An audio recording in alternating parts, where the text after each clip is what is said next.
Hello, my name is Tim Bernard, and this is Beyond the Headlines, where we take a much different look at what is going on in the world around us. We got a jam-packed show, so we're going to have to really fly here. That's my website there. There's tons of information that I could never cover in the show. I don't have a script. I'm not paid millions of dollars like the people who work for the mainstream media on both sides. The no spin zone is the spin zone.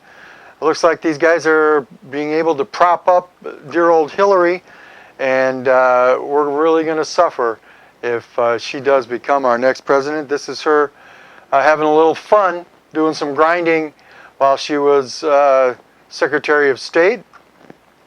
And remember, it's not how many people vote, it's who counts the votes. And there's been election fraud. I mean, George Bush lost both elections. And it looks like he lost his second one. It looks like Hillary's doing some winning. And of course, they've changed some rules to help her win. One thing, before we get into that, the final part is, here's Chelsea. I left the Baptist church at the age of 6 because it was pro-life. And they are pro-death. That's what the Clintons are. And we just had Hillary came out and said she doesn't think she's ever lied to the people. And if you believe that, you'll believe anything. And here's the head of the Democratic Party going, we want every opportunity to give grassroots activists a chance, to be a part of it. But that's what they really mean is a little cash, sit around, vote for us.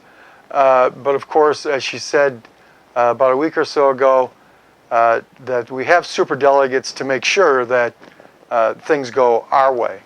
And they're having a lot of trouble with the Donald. There is one subtle joke about politicians. How do you know when they're deceiving you? Their lips are moving.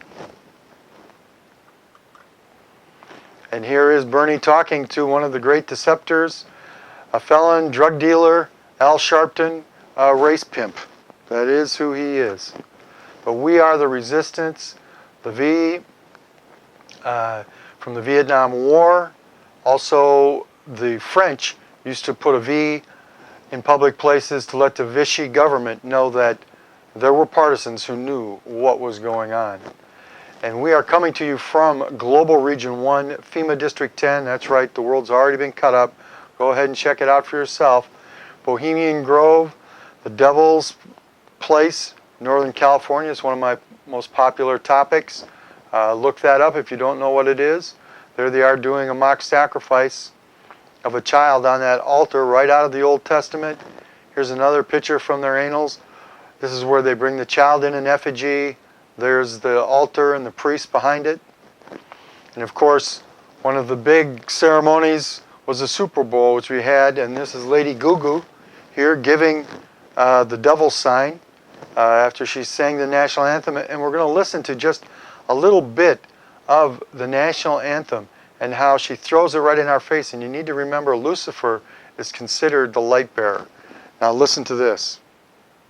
Can you see by the dawn's early light? All right, stop the video right here. Within the first 10 seconds, you see the Illuminati hand sign that they're so infamously using, and they are putting this right in front of our faces, guys. Look at this right here. Here's a few other examples. Do a simple Google search and you can find this sign everywhere. So we've seen a very sudden rise in popularity with this so-called OK hand sign, but what people don't really realize is this actually means 666. Yes, the number of the devil, Lucifer himself, the occult leader. I can show you guys right here in this picture. As you can see, the formation of the hand creates 3 6s within it. Ladies and gentlemen, this does not mean okay. You send this in your text messages, you send this to your friends, and it is a mark of the devil, 666. as portrayed by many leaders of the occult in the music industry, and again, it has been confirmed today. So here's Lady Gaga at the 50th Super Bowl singing the national anthem, giving out the Illuminati hand signal to the rest of their followers. Guys, this is not a joke. We all need to be aware of this. Thank you for watching. See, they just throw it in our face, what they're doing. And here's one of her songs. I want to love you, but something's pulling me away from you. Jesus is my virtue, and Judas is the demon I cling to. I cling to. In her own words. And we've done stuff on Beyonce and her demon, Sasha. And NARAL, this super pro-abortion group, had a tough time with this commercial because it humanized a child in the womb. Here's one of the Catholic groups, Fighting Poverty by Eliminating Children. They're full-blown articles. You can read much more about it. Here's an Italian priest from the Vatican caught defrauding the elders. And Jesus kicked the money changers out of the church. Well, the money changers are coming back in, and we need to kick the money changers out of the church. And this goes to the highest levels. Tons of prophecies I've gone through about that. In British Christians, now a minority, like persecuted Catholics during the Reformation, say 2 top clerics. The Syrian bishop to the west. Why are your bishops silent? Well, not only are they silent, my friend, but they helped orchestrate by promoting the Libyan debacle as something worthy, because they're either too foolish or they're bought off. You have to remember, the bishops couldn't even figure out that it wasn't cool to rape our children. So they should maybe figure out theology. But the Queen of Peace is coming just as she came before. She's going to be rejected. But Jesus is the King, and it's going to be His way, not our way. The Georgia Guidestones, the new 10 Commandments to maintain a population on the earth of under 500 million. What they're trying to do is totally control society and the family. We have some stuff on the family. Let's take a look at what they're doing to the family.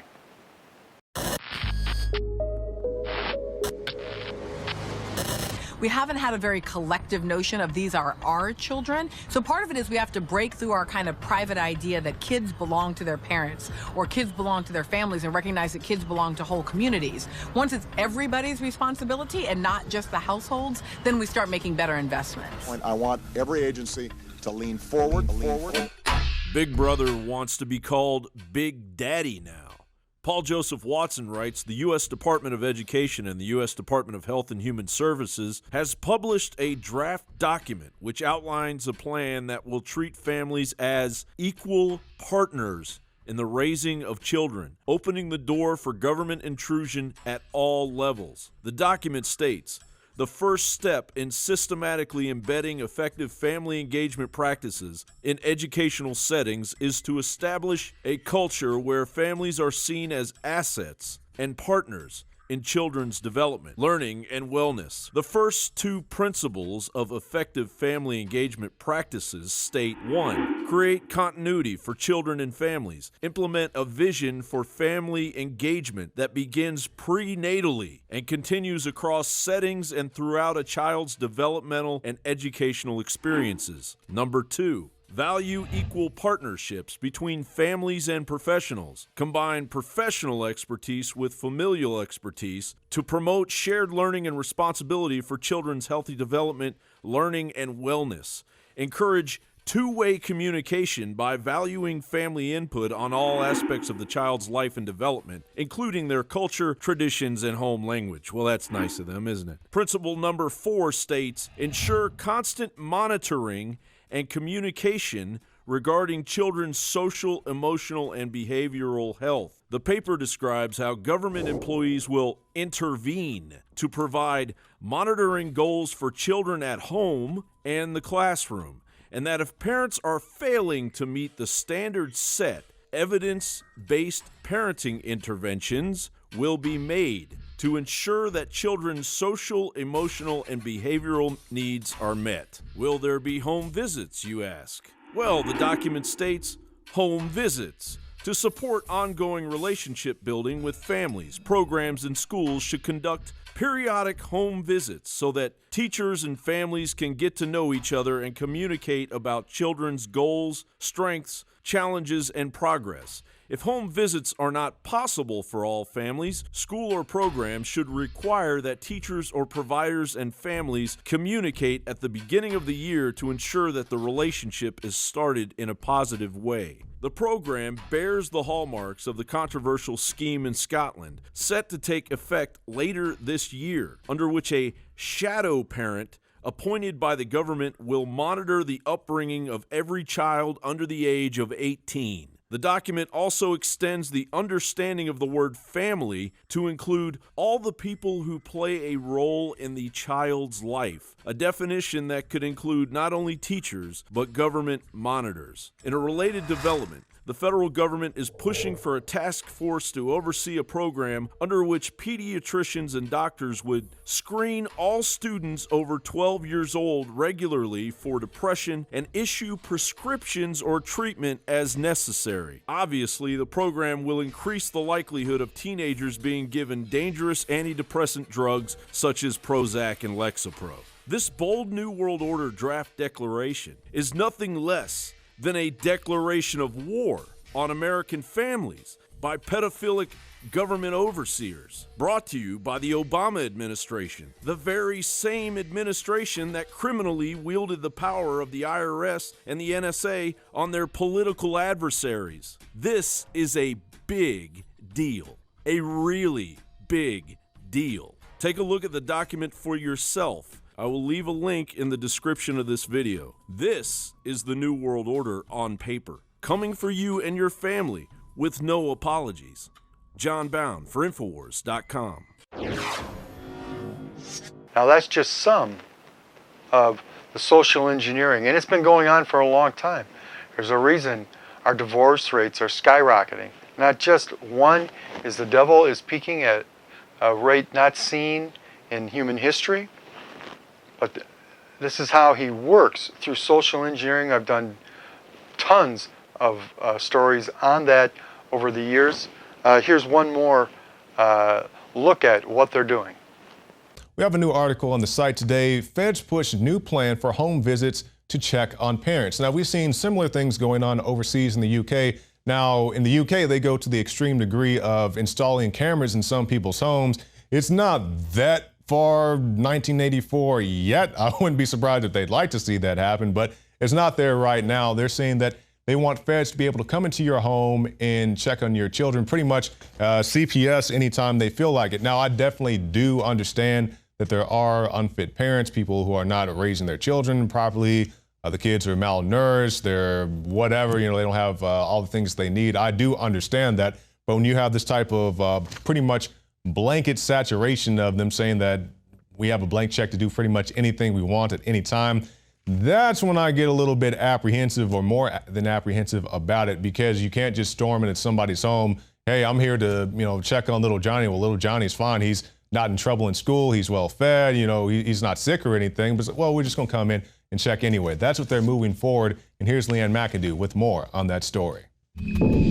That's right, Jakari. The government is actually opening the door for intrusion at all levels. Now the feds are pushing for a new plan that will include home visits so they can check in on parents. Now, this was a draft document published by the U.S. Department of Education and the U.S. Department of Health and Human Services. It outlines a plan that will treat families as equal partners. And it goes on to explain how they'll provide monitoring goals for the children at home and the classroom. And if parents fail to meet these standards that are set, they're going to have evidence-based parenting interventions to ensure that children's social, emotional, and behavioral needs are met. But of course, we know that this is going to be further intrusion at all levels to make sure that you're complying with how the government feels your children should be behaving. And also, the document extends the understanding of the word family to include all of the people who play a role in the child's life in early childhood development. So this definition could include not only teachers, but also government monitors. So it's literally Big Brother now. And in a related development, the feds also want all teens screened for depression. Now, these are recommendations by the U.S. Preventative Services Task Force. They published these recommendations earlier this week, and they're recommending pediatricians and family doctors screen all students over 12 years old regularly for depression and issue prescriptions or treatments as necessary. So, of course, this is going to be a big win for Big Pharma. The new recommendations are advocating for the use of antidepressants for those ages 12 to 17. These include SSRIs like Prozac and Lexapro. This can start as young as 8 years old. And of course, as we've reported on many times, that this can be very detrimental to the behavioral development of children. SSRIs are known to increase the suicidal thoughts of young people. It increases aggression as well as violence. And so these conditions are worse for young people who are just starting out on the SSRIs, or if they're switching from one to another because it's not working. Also, when they're being weaned off of these drugs, a lot of times the withdrawal symptoms are worse than the original symptoms that they started with. And of course, anyone can be seen with a behavioral issue if they're not complying with what the government is wanting to see there in its citizens. So we'll just have to kind of wait and see what all is happening here with this. But this is definitely not the time for parents to sit back and just allow these tools and these monitoring devices to come into their homes. This is, indoctrination that's passing today for education in this country. So this is time for people to start exercising their constitutional right to privacy and put the brakes on the brave new world. Those who forget the past are doomed to repeat it. Remember what they did to Sodom and Gomorrah. The Sun Ladies, anti-Islamic state militia of former sex slaves, expands in Iraq. They're probably doing a lot better than the $4 to 500 million that they spent to get 4 or 5 fighters that defected. I mean, it's such a disgrace what goes on over there. And the real war is boots on the ground, and we're just letting the people in. Fortunately, it's a little harder over here. That's the real reason they keep the borders open. They're flooding. This is a takeover of Europe and the destruction of Christianity. And anyone who's not speaking out about this is ignorant or is working for the other side. Quite frankly, anyone who's not speaking out about this is working for the other side. Here's the residents of Hamtramck, Michigan, dubbed Muslim USA, and they're starting to complain about the prayers being blasted out over the streets at 5 o'clock in the morning. We have, unfortunately, one of the best justices was recently found dead under some interesting circumstances. Let's take a look at this report by Joe Biggs.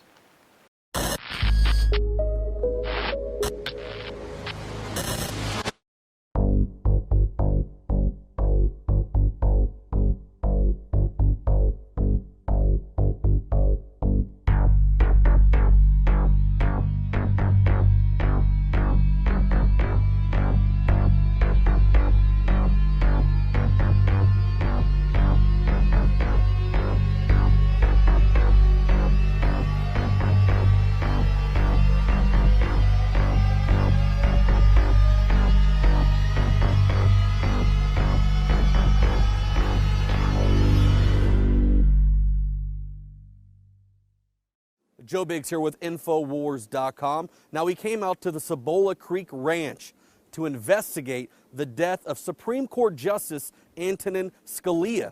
Now, this past weekend, he was found dead here at this ranch with a pillow over his head.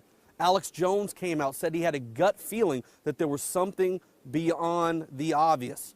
You've got court judges here saying that this was a natural cause of death, that this man died from a heart attack. But there were no steps made to come out and look at the body and actually make a correct call on it. Instead, the county judge in Marfa came out and said over the phone that this was a natural cause of death. You also have a U.S. Marshal that has zero ties, any kind of training dealing with homicide.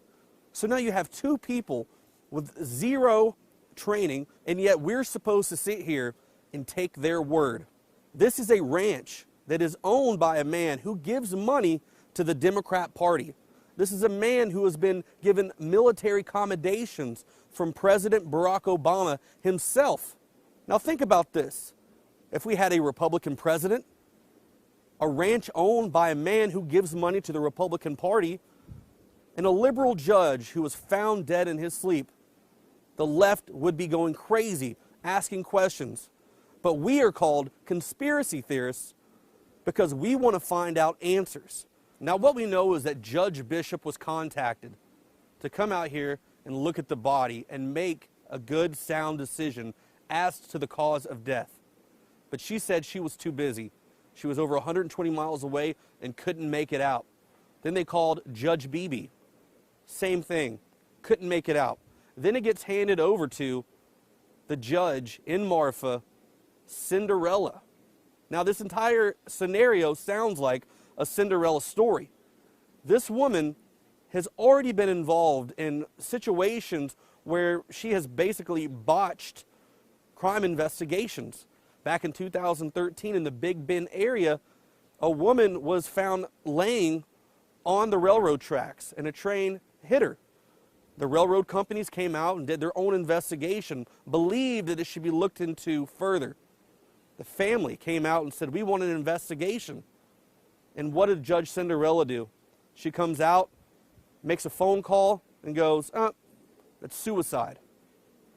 So now we have a pattern of what's going on. This is a woman who is too lazy to do her job.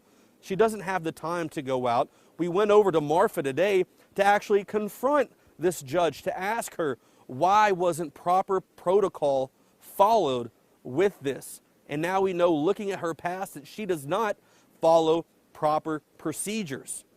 David Knight and Josh Owens walked in to the courthouse and confronted her, and she basically just turned her back on them. I've given a statement to the Big Bend Sentinel, and you'll have to go to them. They have my official statements. So they're your spokesman? Because this is a story of national importance. I'm busy right now, so if you'd like to get that. I understand. This is a story of national importance, and yes. There's a lot of people who are very concerned that procedures were not followed. And they want to know who was making that decision. Was that something the sheriff was doing, or is it something the federal marshals were doing? Is it something you were doing? Procedure was followed, and they have my statement. She's too busy with small town Marfa to deal with a Supreme Court justice who died in her jurisdiction. You know, you might tell Judge Bavard that her actions like this to shut down the press only increases suspicion that there's something fishy going on here. You know, it looks really bad. It looks bad what has happened so far, and when she won't talk to people, it makes it look even worse. It really does. So, this might pass it on. There's a huge problem. This is not a conspiracy theory to want to find out. We demand the truth. Now, the truth might be something that none of us like, but still we demand the answers to what is going on, because this person leaving his spot and this seat being vacant in the Supreme Court sets a huge precedence for the rest of our future. 2016 will be a very vital year for gun legislation, Obamacare, climate change. This is a man, Scalia, who was at the forefront of stopping a lot of the stuff that the Obama administration was trying to push forward.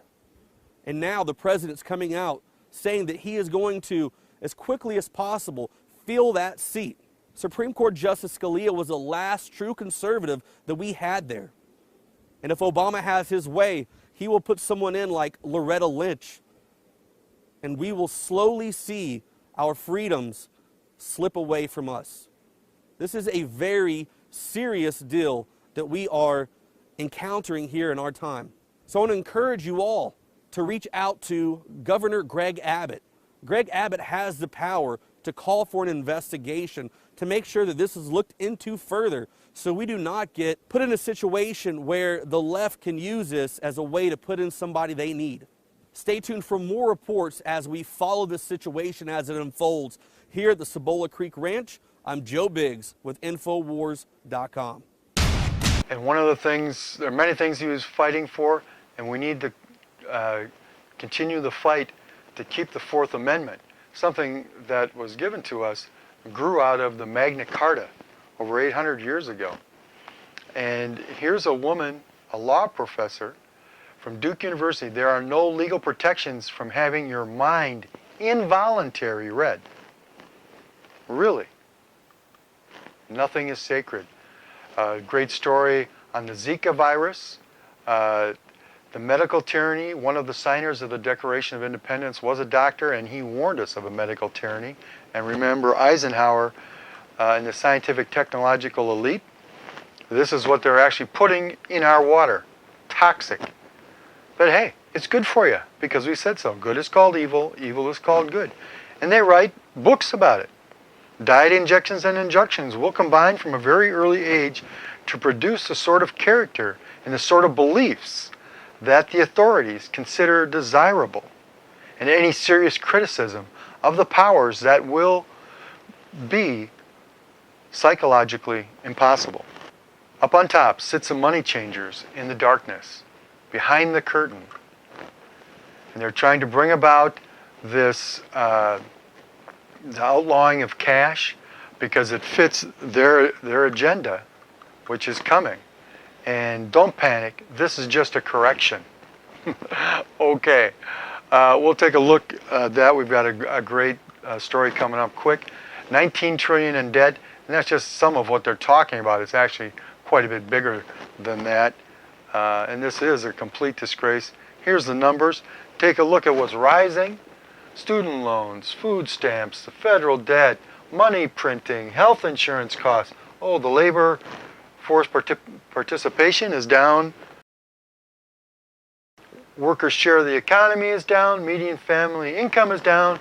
Home ownership is way down. Hey, but this is the great recovery. Everything is fine. Obama told us so. Oh, and here we go, of course. Anyone claiming that America's economy is in decline is peddling fiction. And if you believe much of what Obama says, other than he's going to change America, and he has, he's helped to destroy it, but he is not the top. There's someone above him. And this is another thing that came out of Davos. This is one of the reasons they want that the cashless society, because as they move to the cashless society and to negative interest rates in the bank, they realize that, and they start confiscating money above even the fees that they're going to start charging. They realize that people will pull their money out just as they did before, and so that's why we're moving. And this is just a graph of showing as the rates get lower, eventually people start moving out their money out of the banks, which is what they fear. Now, Peter Schiff, one of the most accurate people in my 20 years on air.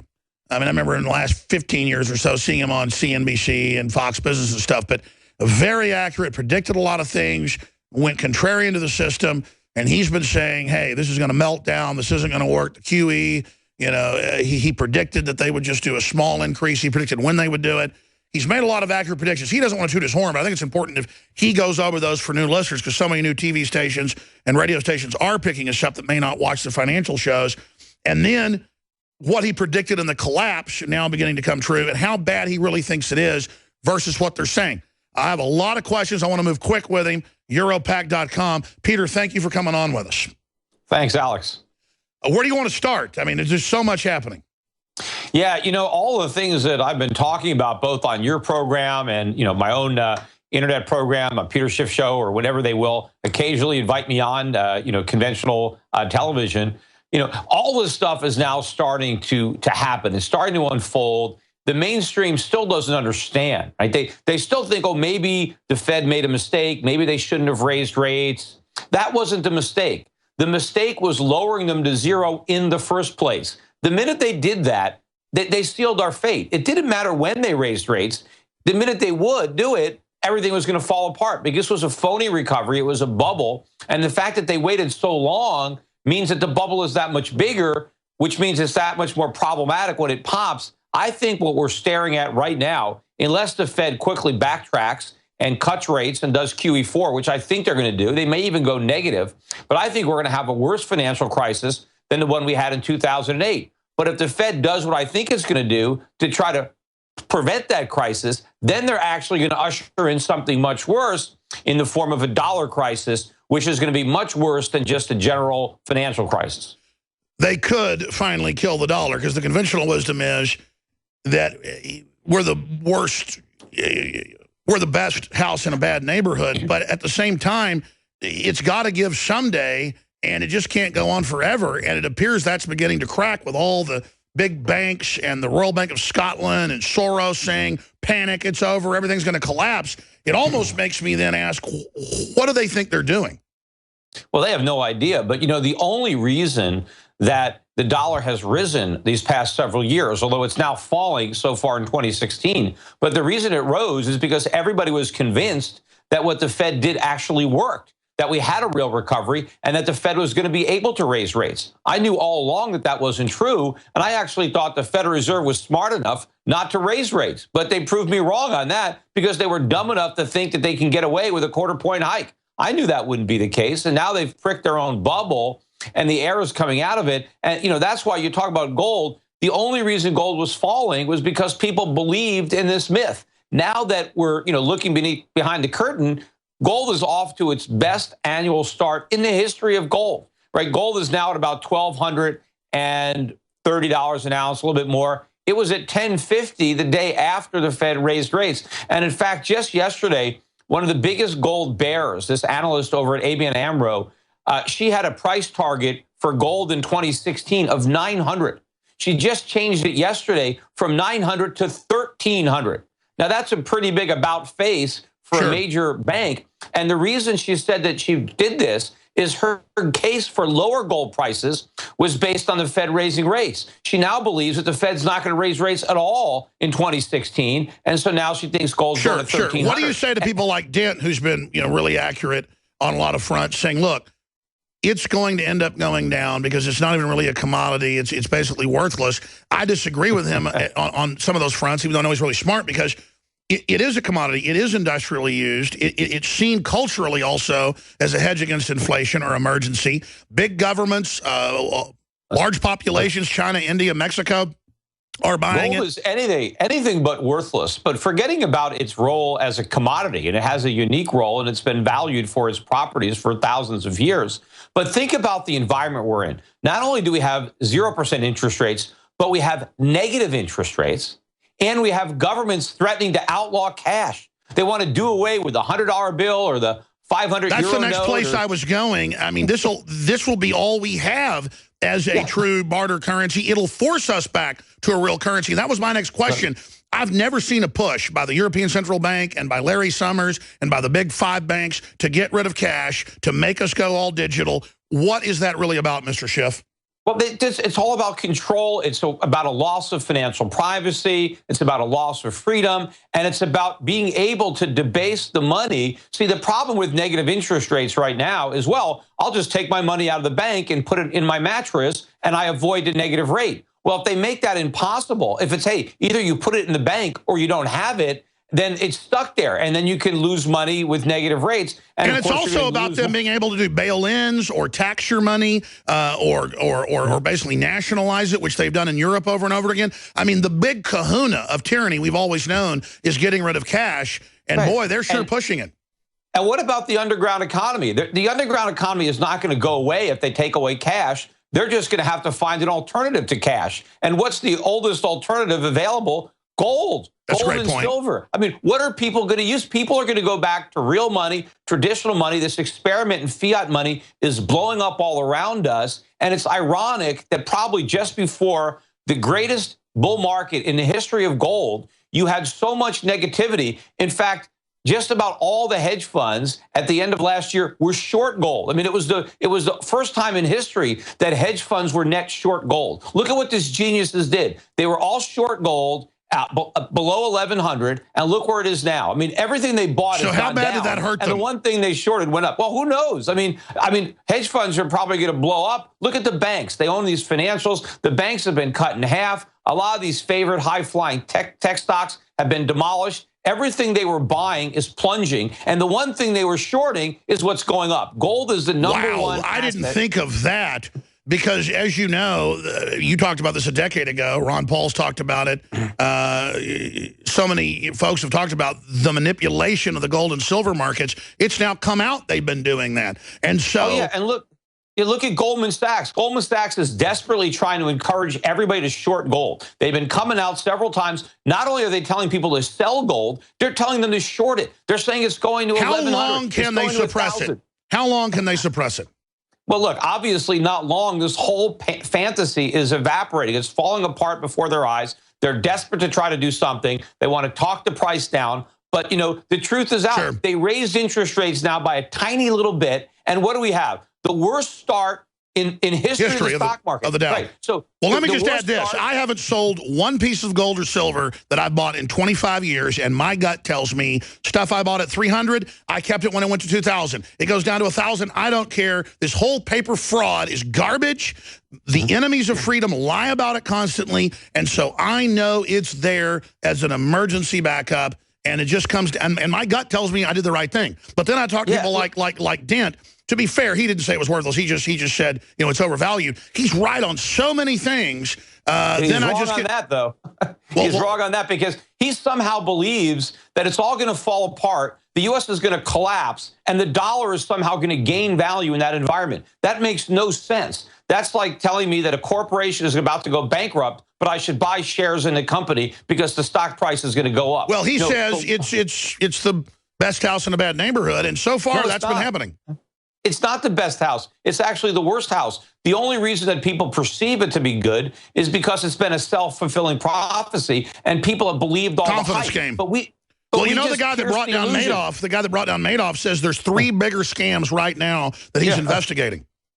Yeah, well, you know, but we pierced the illusion. We pretended that we can raise interest rates. I said many times on your show, the Fed needed to talk about raising interest rates to pretend that they could do it, but not actually do it and prove that they couldn't. Well, we just raised interest rates a quarter point, and all hell is breaking loose. If you look at the banking sector, it hasn't been this stressed since before that's my next question. Financial crisis. You're getting into all the technicals. You did call it just exactly the whole time with QE and what would happen.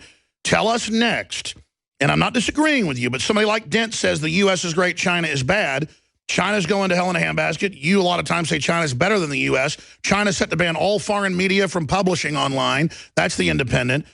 China obviously has seen 1/3 of its wealth go away. What do you see really going? Where are the best places to be? Where are the worst places? And what's the next shoe to drop?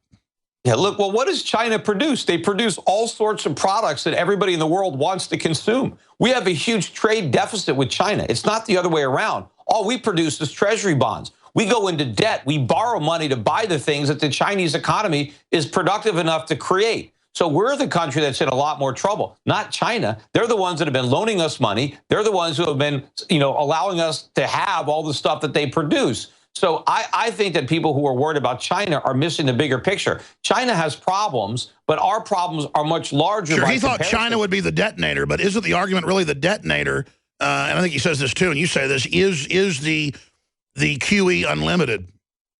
Oh, yeah. And, you know, a lot of these hedge funds that were shorting gold, or different hedge funds now are shorting the Chinese currency, the yuan, because they think it's going to collapse. But it's actually the dollar that's going to collapse, not the yuan. Good God. Because it's been the idea that we can raise interest rates that has supported the dollar. Sure. This is the biggest bubble the Federal Reserve has ever inflated. The U.S. economy is in worse shape than it's ever been. We doubled the national debt since the financial crisis. And you're not being negative. These are facts. So let me ask you this. Just as a father, you know, as a father talking to a father, okay?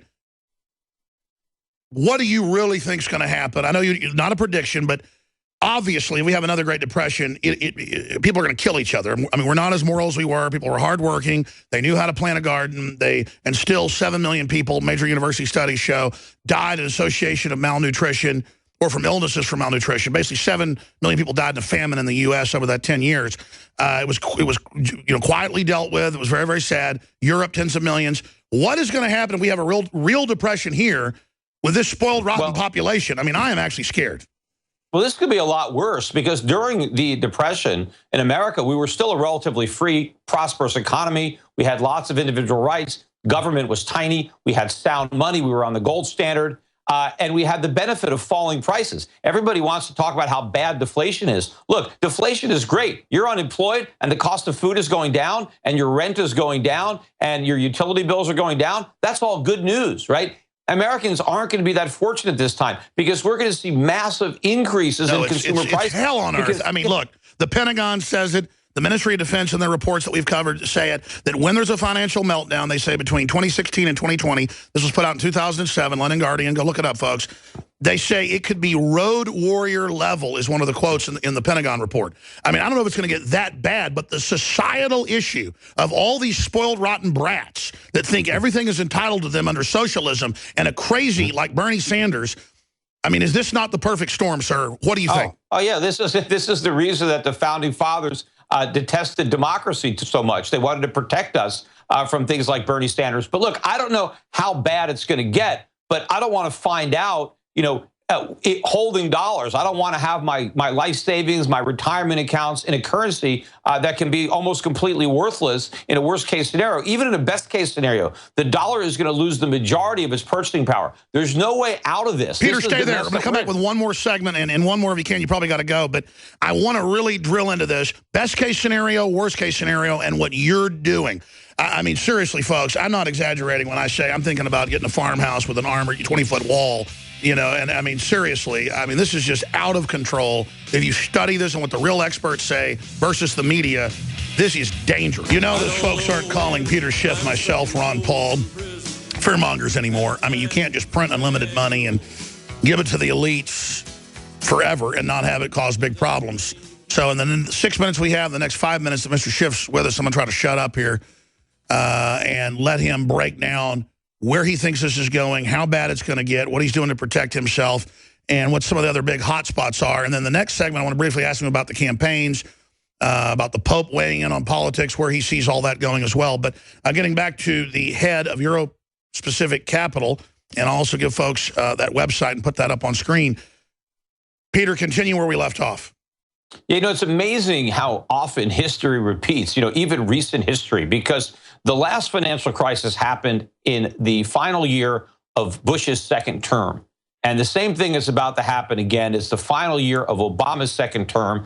And the bubble that the central banks have created during the Obama administration is much bigger than the one that we inflated during the Bush administration. And if you remember, in early 2008, in February 2008, all the experts were unanimous. Everything was great. The U.S. economy was in good shape, nothing to worry about. And then a few months later, we had the financial crisis and, all hell broke loose.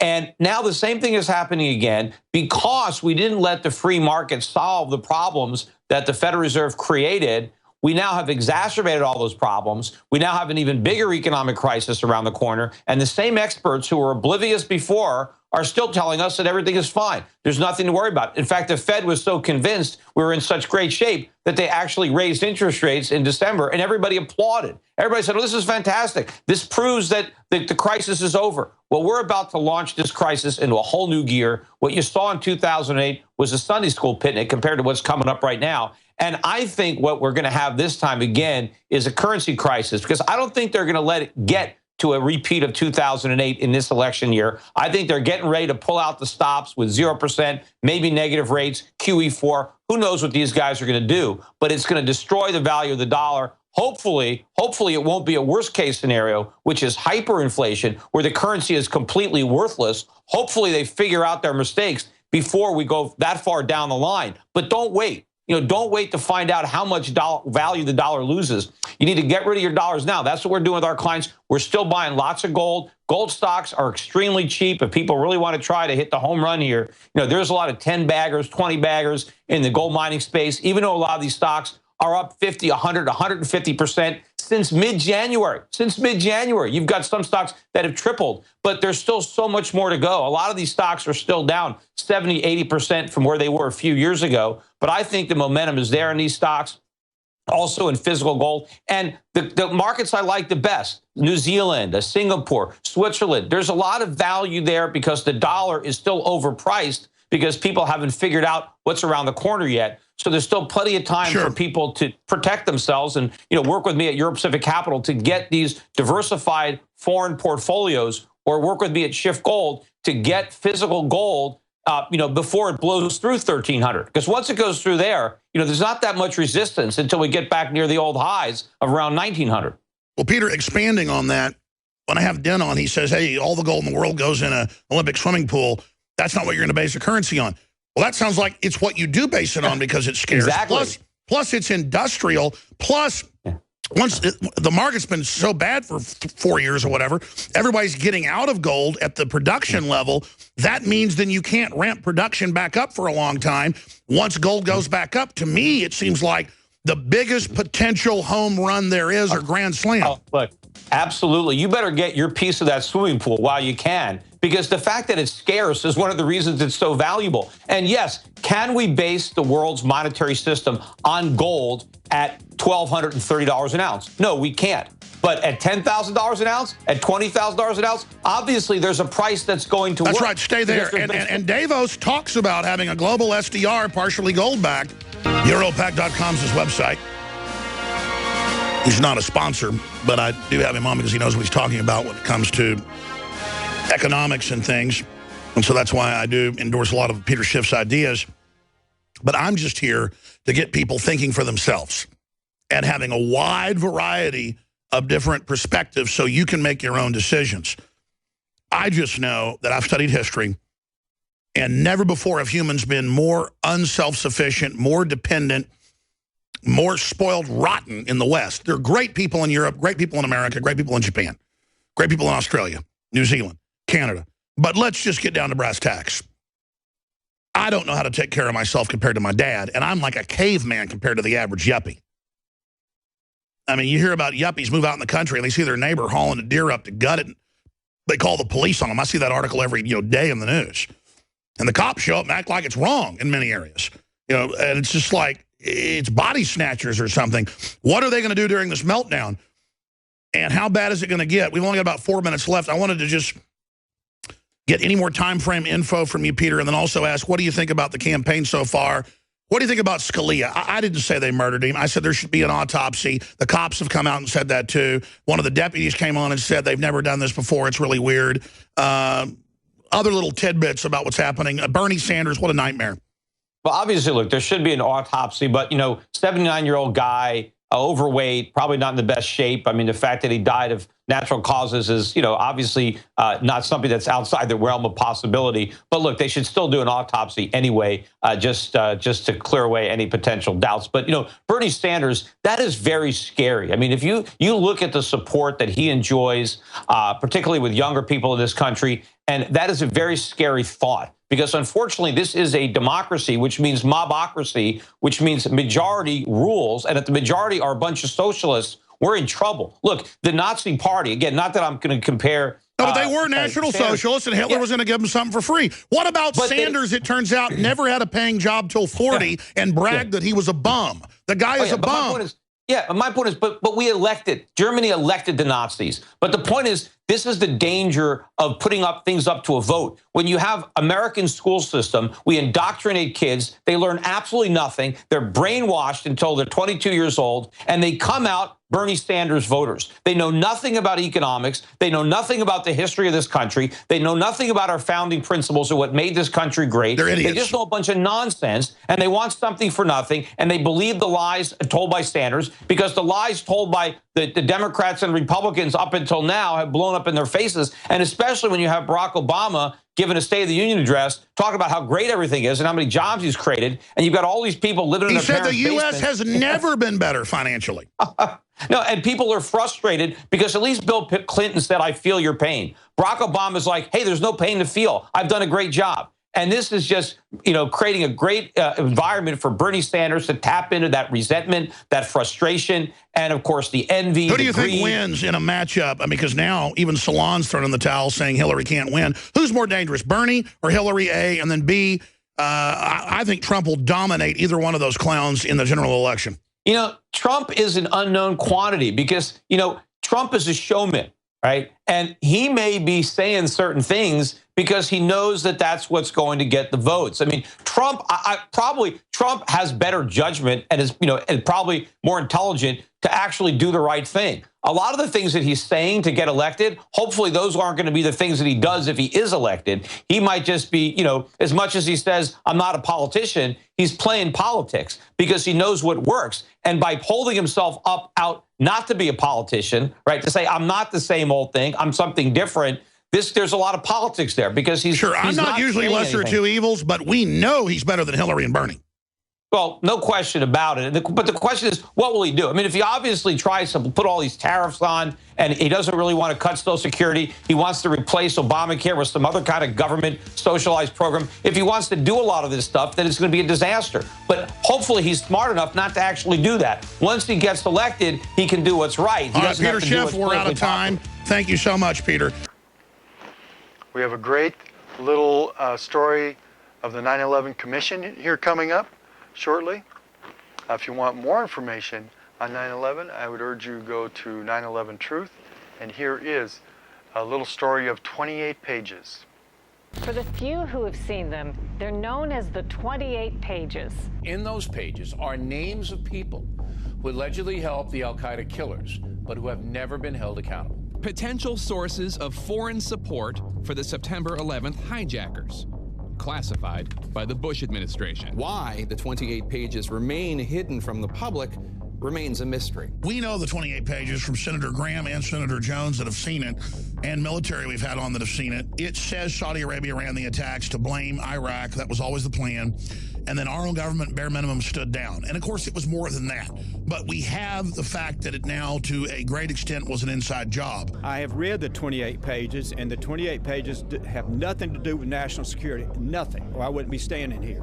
It's all about relationships and involvement in 9/11. I want those documents declassified. I'm embarrassed to be associated with a work product that is secret. I am convinced that there was a direct line between at least some of the terrorists who carried out the September 11th attacks and the government of Saudi Arabia. He called it a smoking gun, and he went on to say the reason for this cover-up goes right up to the White House. This is sort of shocking when you read it. As I read it, we all had our own experience. I had to stop every couple pages and just sort of absorb and try to rearrange my understanding of history for the past 13 years and the years leading up to that. It challenges you to rethink everything. What do we know is in the 28 censored pages of the 9/11 report? People that have seen it said it would bring down the whole system. I've met with and talked to multiple members of Congress who read it. They are convinced the American people needs to see it. It has to do with information which is not convenient to the White House, either White House, the Clinton White House or the Bush White House, and it has to do with an ally who essentially looked the other way and allowed a lot of support for the terrorists who conducted the attack. We're here today to call for a release of those 28 pages. The survivors, civilian heroes, and families of the victims of September 11 terrorist attacks, some of whom are here today, deserve the full truth. We cannot let page after page of blanked out documents be obscured behind a veil, leading these families to wonder if there is additional information surrounding these horrible acts. My son, Matthew C. Salido, was murdered September 11th, 2001. On September 11th, I lost my husband, Tom Strada. My husband, Victor, was the captain of United Flight 175 that struck the South Tower of the World Trade Center on September 11th at 9:03 a.m. My father never got to see me compete on my horse, cheer me on at a lacrosse game, or hear me speak at my middle school graduation. when you tell me there's a security risk and that's the reason you're not making these public, Mr. President, I call you a liar. He would be laughing and saying, you go get him, Terry. You go get him. Don't let them get away with this. Don't let them hide the truth. And don't let the people that were behind it not pay. Every nation in every region now has a decision to make. Either you are with us or you are with the terrorists. Remember, it's a fake left-right paradigm. I was just at the Republican caucuses today here in Washington, and oh boy, when you come up against the operatives, they find out pretty quick that I have a clue what I'm talking about, and some people were listening. False flag operations, they've worked for thousands of years. You can be assured that there's more in the offing this year. What does 2016 hold? What does our future hold? False flag operations. Guaranteed. Look outside the frying pan, my friend. They are turning up the heat. Take-home message from 9/11 is that it was the anniversary of Mahatma Gandhi's very first protest, and we must be the change that we wish to see in the world. And this has to be a revolution of love, a non-violent revolution that will be violently opposed. And that's why many people will sit on the sidelines. They'll have all these fancy excuses for why they are silent. But the reality is they care more about their flesh, themselves, and being comfortable than they do about you. Seek the truth and bear witness to it. After all, which lie is cool with Jesus? How many lives have to be lost? How many people have to be hurt? Jesus said what would happen to people who hurt children. And through silence, many people are hurting children. And this is going to stop one way or the other. The more that the Lord has to do it, remember Sodom and Gomorrah. The sacrifice of children on the altar of lust and convenience. That's what abortion is. Only through prayer and fasting, only through God can we have peace and tranquility and live together. And we are on the verge of a great era of peace. But between here and there is the purification. There's more information at my website at Infowars.com is another great one. He does a lot of great interviews with people. There's some other ways to contact me. One simple thing you can do is tell people about my website or that my show is on Channel 77, Thursdays 8 to 9, Fridays 1 to 2 in the afternoon, and I'm also on for any late night folks, Thursday night or Friday morning, midnight to 1 a.m. And may God bless you and your family. And remember what my Sioux brothers said. Mataka we seen, we are all related. Now go out, wake someone up, and you have a great week. And we'll see you later. Bye-bye.